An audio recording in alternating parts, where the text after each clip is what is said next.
போர் அடிக்குது. மாப்பிள வணக்கம் மாப்பிள. உன்னை போதான் நினைச்சிருந்தேன். எப்படி இருக்கிற? நல்லா இருக்க மாப்பிள. சரி அப்புறம் ஆள்லாம் மாட்டு என்ன மாப்பிள நீ அவ்வளவுதான் கரெக்ட் பண்ணலாம்னு பாக்குறேன். எங்க செட்டே ஆக மாட்டேங்குது.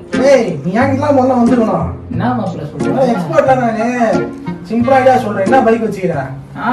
டியூக்கு. டியூக் வச்சுனா எப்படி மாதிரி பண்ணுகிற நீ? ஆமாயா. ஏய் நான் என்ன சொல்ற மாதிரி கே என்ன பண்ற? டியூக் வச்சுனாரா போ. வாழ காலேஜ் ரோட் மாதிரி இருக்கு. ஆமா என்ன அம்மா இருக்குதா? நான் பெருசா போயிட்டு இந்த காசு தூக்கி போட்டு என்ன பண்ற? வண்டி எடுத்து நேரா போயிடு வாசலுக்கு காலேஜ் வாசலுக்கு போயிடு. டியூக் வச்சு வீலிங் பண்ணுவாமே வீலிங் படம் பாத்தியா? ஆமா தலை பொண்ணு போவாப்ல. ஆமா சொல்லிடுவா முடிஞ்சிருவா. நீ போவாப்ல தைரியமா போவாப்ல பண்ணலாம். ஆல்பி போவாப்ல இப்பவே போறோம். கிளம்பு. மீதி வீடியோவை பார்ட் 2ல பாருங்க.